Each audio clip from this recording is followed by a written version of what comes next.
मर्दवा जब देखा यहाँ करत रहला पूछत है कि का हाल चाल है। ठीक बा तू अपनी बताओ। अरे हमारियो अच्छे बा। सुननी है कि तोहार मेहररुआ इंस्टाग्राम पे खूब रील बनावत है, वो ढोड़ी दिखा दिखा के। हाँ वो तनी हमनियो के सफा बनवा देता।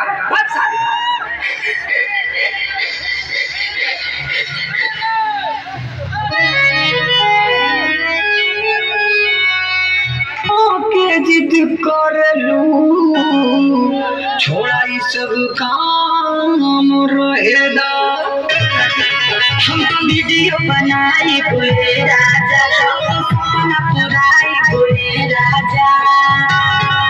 हम तो वीडियो बनाई बोले राजा, सपना पुराई बोले राजा। के भुआंगे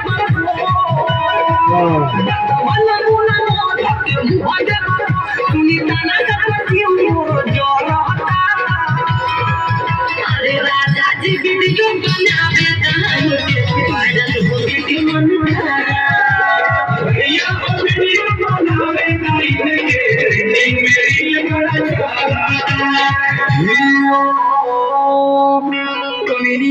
तू का चाहत हई?